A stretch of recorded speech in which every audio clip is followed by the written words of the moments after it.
কৰিম বুলি তোক মই গালি দিম বুলি কিয় তই মোক তোৰ বুকুৰ পোমৰ পৰা আঁতৰাই পঠিয়ালি? কি ভাবি তোৰ যে মোক আহি বায়ে তই মোক কটালি? কিয় তই এবাৰলৈ তই মোক চাবলৈ নগলি? কিয় তই এজনী মীনা বজাৰৰ নাচনী ছোৱালী হ'বলৈ তই মোক এৰি দিলি? এইবোৰ প্ৰশ্নৰ কোনো উত্তৰ নাই কাৰণে তই এনেকে পলাই গলি নহয়।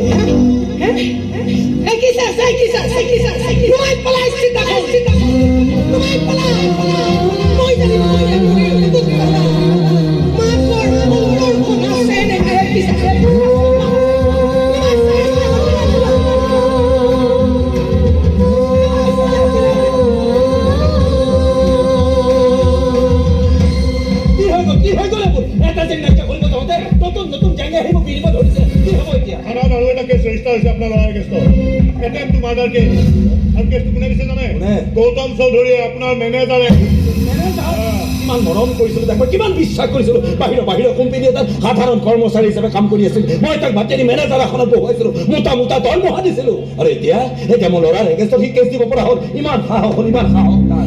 পাখি মেলা চৰাইৰ সংখ্যা চাগে আৰু এটা বাঢ়ি তুমি